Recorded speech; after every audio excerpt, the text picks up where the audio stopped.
नमस्कार दोस्तों, मेरा नाम है रजनीश। स्वागत करता हूं आपका हमारे YouTube channel connecting India exam solution में।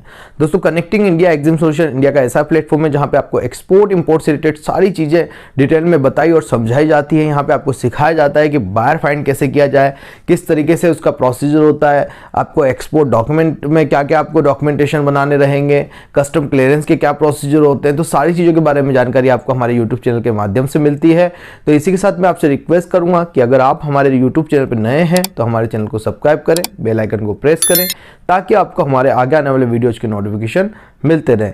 दोस्तों, वीडियो में बढ़ते हैं आगे, बात करते हैं इंडिया से 2023 के अंदर एक्सपोर्ट इंपोर्ट बिजनेस कैसे शुरू किया जाए, उसके क्या प्रोसीजर है, किस तरीके का सारा आपको डॉक्यूमेंटेशंस वगैरह बनाने रहेंगे। तो दोस्तों, बढ़ते हैं वीडियो में आगे, बात करते हैं इंडिया से किस तरीके से 2023 में एक्सपोर्ट इंपोर्ट बिजनेस शुरू किया जाए। और कोई भी अगर आप नया बिजनेस करना चाह रहे हैं तो आप एक्सपोर्ट बिजनेस शुरू कर सकते हैं। एक्सपोर्ट बिजनेस में आप आ सकते हैं और ये बहुत अच्छा बिजनेस है जिसको आप करके जो है अपने लोकली प्रोडक्ट को ग्लोबली ले जा सकते हैं। तो दोस्तों, बात करते हैं पूरे प्रोसीजर की। इनिशियल जो रिक्वायरमेंट होती है एक्सपोर्ट बिजनेस के लिए वो होती है सबसे पहले एक प्रोडक्ट की। अगर आप कोई प्रोडक्ट एक्सपोर्ट करना चाह रहे हैं, अगर आप कोई प्रोडक्ट इंपोर्ट करना चाह रहे हैं तो आपके पास पहले उस प्रोडक्ट की पूरी नॉलेज होनी चाहिए कि आप क्या प्रोडक्ट एक्सपोर्ट करना चाहते हैं और उस प्रोडक्ट की सोर्सिंग कहाँ से की जाए। आपको सोर्सिंग का पता होना चाहिए, आपको प्रॉपर प्राइसिंग पता होना चाहिए। एक्सपोर्ट में ये बात बहुत इंपॉर्टेंस रखती है कि अगर आपको प्रोडक्ट की नॉलेज है तो आप बहुत इजीली जो है उस प्रोडक्ट को एक्सपोर्ट मार्केट में बेच सकते हैं, सेल कर सकते हैं। उसकी प्राइसिंग के बारे में पता है, उसके कस्टमाइजेशंस के बारे में पता है कि इस प्रोडक्ट से और क्या क्या चीज़ें बनाई जा सकती है, इसकी प्रॉपर सोर्सिंग के बारे में आपको पता है, उसकी प्रॉपर पैकेजिंग के बारे में आपको पता है। तो अगर प्रोडक्ट नॉलेज अच्छी है तो बहुत जल्दी जो है आप अपने प्रोडक्ट को एक्सपोर्ट मार्केट में ला सकते हैं। तो आप एक मैन्युफैक्चरर हैं या ट्रेडर हैं, फार्मर है, हाउसवाइफ हैं, अगर आपके पास कोई ऐसे प्रोडक्ट है जो आप एक्सपोर्ट करना चाहते हैं तो आप हमें कनेक्ट करें, हमारे स्क्रीन पे दिए गए नंबर पे हमसे कांटेक्ट करें। हम सिखाएंगे, हम बताएंगे आपको कि किस तरीके से इंडिया से आपको properly step by step export business आपका शुरू करना है। तो दोस्तों, जैसा कि मैं बता रहा हूँ, अगर आपके पास एक प्रोडक्ट है उसके बाद आपको एक मार्केट सिलेक्शन करना होता है। आपको मार्केट की नॉलेज रखनी होती है कि किस मार्केट में आपका कौन सा प्रोडक्ट चल रहा है। अगर आपको ये पता है कि मेरा प्रोडक्ट इस मार्केट के लिए बना हुआ है, जैसे हमारे नेपाल की बात कर लेते हैं, नेपाल में ऑनियन होता नहीं है। अब आप एक फार्मर हैं या एक ट्रेडर हैं तो आप जो है ऑनियन का एक्सपोर्ट नेपाल में कर सकते हैं, आप पोटैटोज नेपाल में कर सकते हैं।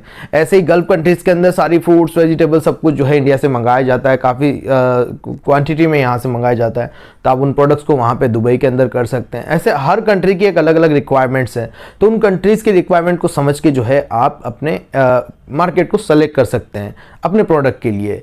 जब आपका मार्केट सिलेक्शन हो जाता है तो उसके बाद सिंपली आपको एक ट्रेड नेम उस पर डिसाइड करना होता है, मतलब एक फर्म नेम आप डिसाइड करें कि किस फर्म से आपको उसका एक्सपोर्ट करना है। अब नाम में कई लोग पूछते हैं सर एक्सपोर्ट लगाना जरूरी है, इंटरनेशनली लगाना जरूरी है, इम्पैक्ट्स लगाना जरूरी है। ऐसा कुछ जरूरी होता नहीं है, फर्क नहीं पड़ता है कि आप प्राइवेट लिमिटेड हैं या LLP हैं या आप क्या हैं, ठीक है। तो आपको उसकी टेंशन नहीं लेनी है, आप जो भी नाम डिसाइड करें वो आप नाम रखें, आराम से रखें। कोई दिक्कत नहीं है कि इंटरनेशनल लगाना पड़ेगा या एक्सपोर्ट इंपोर्ट लगाना पड़ेगा, कोई उसका इशू नहीं आता है। आप सिंपली एक कंपनी का फर्म का नाम रखें, उस नाम को आपको रजिस्टर कराना होता है, आप उस पर GST ले लेते हैं। जब GST आप रजिस्टर्ड करा लेते हैं उसके बाद हमें जो है एक करंट अकाउंट उसका ओपन कराना होता है। करंट अकाउंट ओपन करा लेने के बाद सिंपली जो है हमें इम्पोर्ट एक्सपोर्ट कोड लेना होता है। इम्पोर्ट एक्सपोर्ट कोड जो हमें DGFT की वेबसाइट से मिल जाता है। DGFT की वेबसाइट पे जाके जब आप इंपोर्ट एक्सपोर्ट कोड ले लेते हैं उसके बाद नंबर आता है आपका RCMCs का।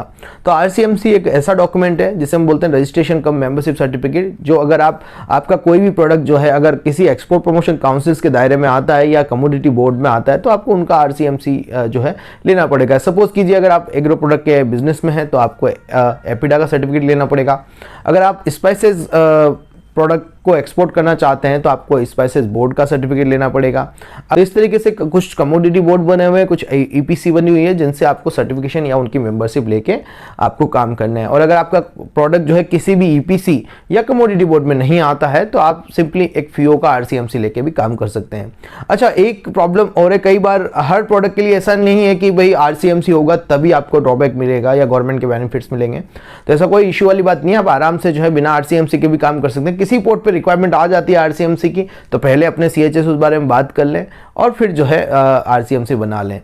तो इस तरीके से जो आप है प्रॉपर तरीके से एक्सपोर्ट कर पाएंगे। आपके पास प्रॉपरली सारी चीज़ों के सेटअप रहें, आप जीएसटी रजिस्ट्रेशन करा लें, करंट अकाउंट ओपन कर लें, करंट अकाउंट के बाद आईसी हो गया है, आरसीएमसी हो गया है। आरसीएमसी बना लेने के बाद जो है सिंपली आपको आपके प्रोडक्ट से रिलेटेड अगर कोई खाने पीने के आइटम है तो उनकी लैब रिपोर्ट होनी चाहिए, केमिकल रिपोर्ट्स है, टेस्ट रिपोर्ट्स वगैरह जो है आपको रखनी है, क्योंकि बायर की तरफ से डिमांड में आ सकता है। और सिंपली आपको कभी भी जब भी बायर से हमारी बात होती है तो उस टाइम पे हम बायर से भी पूछ सकते हैं कि भाई आपको क्या सर्टिफिकेट हमसे रिक्वायर है और क्या क्या सर्टिफिकेट आपको रिक्वायर है। तो ये सारे सर्टिफिकेट जब बायर आपको बता देते हैं कि मुझे इन इन चीज़ों की रिक्वायरमेंट है, उसी हिसाब से जो है आपको डॉक्यूमेंट बनाने रहते हैं। जब आप ये सारा सेटअप कर लेंगे उसके बाद आपको पोर्ट रजिस्ट्रेशन कराना होता है। पोर्ट रजिस्ट्रेशन कराने के बाद जो है अब आप एक्सपोर्ट करने के लिए रेडी हैं। अब दोस्तों इनिशियल लेवल पे अगर हम एक्सपोर्ट करना चाहते हैं तो मैं सजेस्ट करता हूँ आप नॉन पेरिशेबल आइटम में जाएं, मतलब पेरिशेबल आइटम फ्रूट वेजिटेबल इनको ज़्यादा ध्यान ना दें, और दुबई मार्केट तो बिल्कुल भी ना करें। अगर पेरिशेबल में भी आ रहे हैं लाइक फ्रूट्स और वेजिटेबल के बिजनेस में आ रहे हैं तो कोई भी नए बंदे के लिए ये मार्केट नहीं है, ठीक है। तो आप कोई और मार्केट को एक्सप्लोर करें अगर आप पेरिशेबल आइटम में भी आ रहे हैं। और ज़्यादा से ज़्यादा तो मैं आपको ये कहना चाहूँगा कि आप इसको इग्नोर नहीं करें। उसके अलावा काफ़ी सारे प्रोडक्ट्स हैं इंडिया से जो एक्सपोर्ट होते हैं। इंडिया से जो है पेट्रोलियम प्रोडक्ट्स एक्सपोर्ट होते हैं, हैंडीक्राफ्ट आइटम एक्सपोर्ट होते हैं, नेचुरल स्टोन एक्सपोर्ट होते हैं, कपड़ा बहुत सारा यहाँ से रेडीमेड गारमेंट्स वगैरह एक्सपोर्ट होते हैं, जेम्स एंड ज्वेलरी काफ़ी कुछ यहाँ से एक्सपोर्ट होता है। तो बहुत सारे प्रोडक्ट जो इंडिया से एक्सपोर्ट किए जाते हैं, तो आप उन प्रोडक्ट्स को सेलेक्ट करके जो है एक्सपोर्ट मार्केट में आ सकते हैं। जब आप पोर्ट रजिस्ट्रेशन करा लेंगे और आप प्रोडक्ट डिसाइड कर लेंगे तो इसके बाद जो प्रोसीजर आता है वो आता है आपका बायर फाइंडिंग का। तो जब भी आप इंटरनेशनल मार्केट में बायर फाइंड करने जाएं तो कुछ मेथड है जिसको आपको फॉलो करना पड़ेगा। कभी भी इंटरनेशनल मार्केटिंग के लिए कोई रॉकेट साइंस नहीं है। आपको ऐसा नहीं लगना चाहिए कि आज आपने शुरू किया कल से आपका बायर मिल जाएगा। ये एक पेशेंस का गेम है, इसमें रेगुलरली आपको फॉलोअप करने होते हैं, कंटिन्यूसली आपको बायर को मेल्स करने होते हैं, अलग अलग जगह पे अपनी लिस्टिंग करनी होती है, सारा सब कुछ एक अलग पूरा सेटअप आपको कंप्लीटली बनाना होता है, वेबसाइट्स वगैरह क्रिएशंस आपको करने पड़ते हैं। तो आप जब ये सारी चीज़ें कर लेते हैं तब उसके बाद आप बायर फाइंडिंग के प्रोसीजर में आते हैं और बायर को बराबर से फॉलोअप करके एक बायर आपका बना लेते हैं। तो बायर फाइंड करने के इंटरनेशनल मार्केटिंग का हमारा एक अलग से सेक्शन है, प्लेलिस्ट में जाके आप उसको देख सकते हैं, उसमें से आप बायर कैसे फाइंड करना है उसके बारे में जान सकते हैं। तो जब आप बायर फाइंड कर लेंगे तो सिंपली आपको उसको एक कोटेशन प्रोवाइड कराना होता है। आप अपने प्रोडक्ट की प्राइस निकालें, प्रोडक्ट की प्राइस के अंदर आपको आपकी फैक्ट्रीज की प्राइजेस, आपके मार्जिन, आपकी पैकेजिंग की कॉस्ट, आपकी ट्रांसपोर्टेशन की कॉस्ट, आपके कस्टम क्लियरेंस के चार्जेस, आपके पोर्ट पे फॉरवर्डिंग के चार्जेस, ये सारी चीज़ें आपको जोड़ लेनी है। अगर बायर के यहाँ तक डिलीवरी कर रहे हैं तो फ्रेट चार्जेस भी आपको उसमें ऐड कर लेना होता है। तो डिपेंड करता है बाई सी एक्सपोर्ट कर रहे हैं, बाई एयर एक्सपोर्ट कर रहे हैं और बाई रोड एक्सपोर्ट कर रहे हैं, तो चार्जेस जो है डिफरेंट हो सकते हैं इन सारे उसमें। तो सारे चार्जेस आप ऐड कर लें। सारे चार्जेस ऐड करने के बाद आपको सिंपली बायर को प्राइस दे देनी है। जब बायर के साथ आप प्राइस दे देते हैं तो नेगोशिएशन के प्रोसीजर वहाँ पे चालू होते हैं, क्योंकि कोई भी आप कहीं पे भी खुद भी अगर आप कुछ लेने जाते हैं तो नेगोशिएशन जरूर वहाँ पे करते हैं। तो बायर आपसे नेगोशिएट करेगा। अब वो प्राइस को लेके हो सकता है, पेमेंट टर्म्स को लेके हो सकता है। तो उस नेगोशिएशन में आपको स्ट्रॉन्ग रहना है, एक प्रॉपर तरीके से नेगोशिएट बायर के साथ करना है, और एक जो भी आपकी प्राइस है, जो प्रॉपर प्राइस है आपकी, जिस पे आपको लॉस ना हो, उस प्राइस के ऊपर आपको डील क्लोज कर लेनी है। इनिशियल लेवल पे हमें ये ध्यान रखना है कि डील क्लोज पे हमें ध्यान रखना है, ना कि हमारे प्रॉफिट के ऊपर हमें ध्यान रखना है। तो अगर आप डील क्लोज कर लेंगे तो उस मार्केट में आपका दूसरा बायर बहुत जल्दी बन जाएगा। बस पहले बायर बनाने में सबको दिक्कत आती है। तो एक बार जब आप एक्सपोर्ट मार्केट में उतर जाएँ तो सबसे पहली बात तो ये कि आप रेगुलर फॉलोअप में रहें। 2, 4, 6 महीने आप करीब इस बिजनेस को दें। ऐसा नहीं कि 1 महीना आपने काम किया और फिर आपने बंद कर दिया, तो ऐसा नहीं करना है। जब आप बायर फाइंड कर लेंगे तो उसके साथ में अब आपको मटेरियल तैयार करना होता है और मटेरियल बायर को भेजना होता है। उसके लिए आपको पोर्ट पे एक कस्टम हाउस एजेंट जो है अपॉइंट करना रहता है। कस्टम हाउस एजेंट जो है आपके प्रोडक्ट की कस्टम क्लियरेंस कराने में आपको मदद करता है। जब आप पोर्ट पे कस्टम हाउस एजेंट को अपॉइंट कर लेते हैं तो मटेरियल को आपको यहाँ से भेजना होता है। वहाँ पे आपका डॉक्यूमेंट फाइल होते हैं, लाइक शिपिंग बिल फाइल होता है, आपके अदर कोई डॉक्यूमेंट बनने हैं, लाइक सर्टिफिकेट ऑफ ओरिजिन बनना है, अगर आपने क्रेडिट कार्गो किया है तो फ्यूमिगेशन सर्टिफिकेट बनना है, आपकी कोई सैम्पलिंग होनी है, P&Q के सर्टिफिकेशन आपके होने हैं, फंसाई की सैम्पलिंग आपकी होनी है। तो ये सब काम जो है आपका CHA पोर्ट पे आपको करवा के देगा।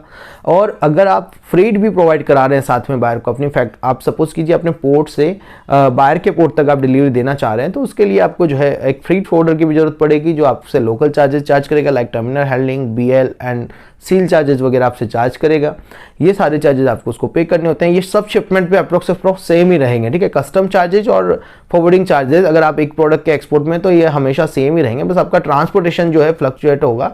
लाइक फ्रेट जो है आपका अप डाउन हो सकता है, और जो लोकल ट्रांसपोर्टेशन, इनलैंड ट्रांसपोर्टेशन जो हमें लगता है वो भी हमारा अप डाउन होता रहता है। तो इन चीज़ों को आपको बराबर से चेक करना है।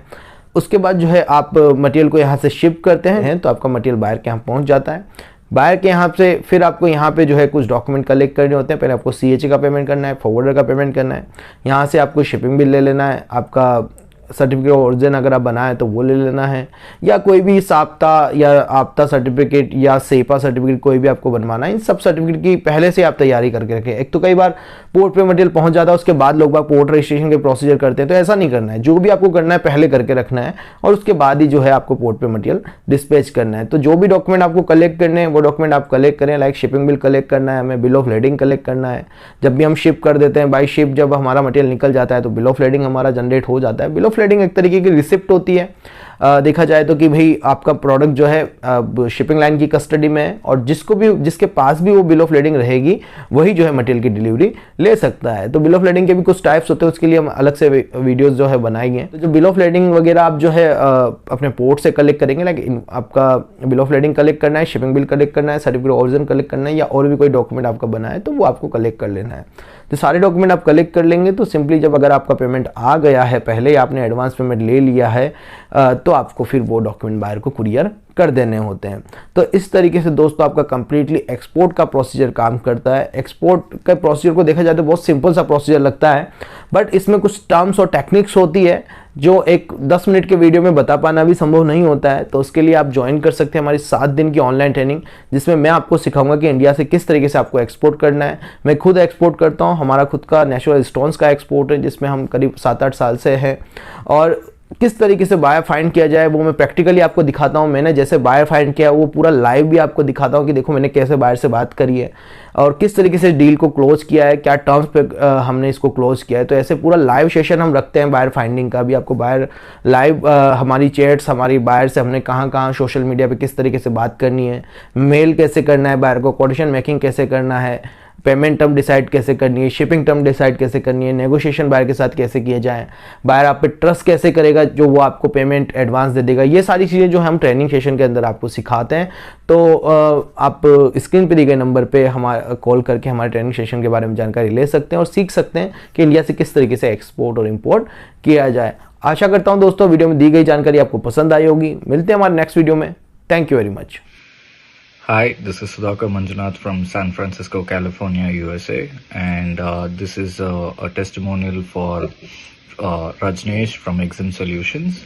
I wanted to learn about the basics from export and import and what actually happens inside the trade.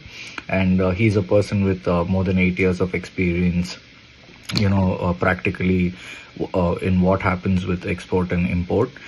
And I'd like to say the course was fast-paced, was clear, and was concise, and he's always been in touch after the course too.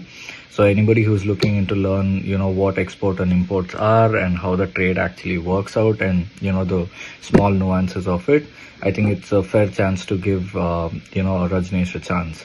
So thank you so much, and looking forward to do more business into export and import with you, Rajneesh. Thank you. Bye.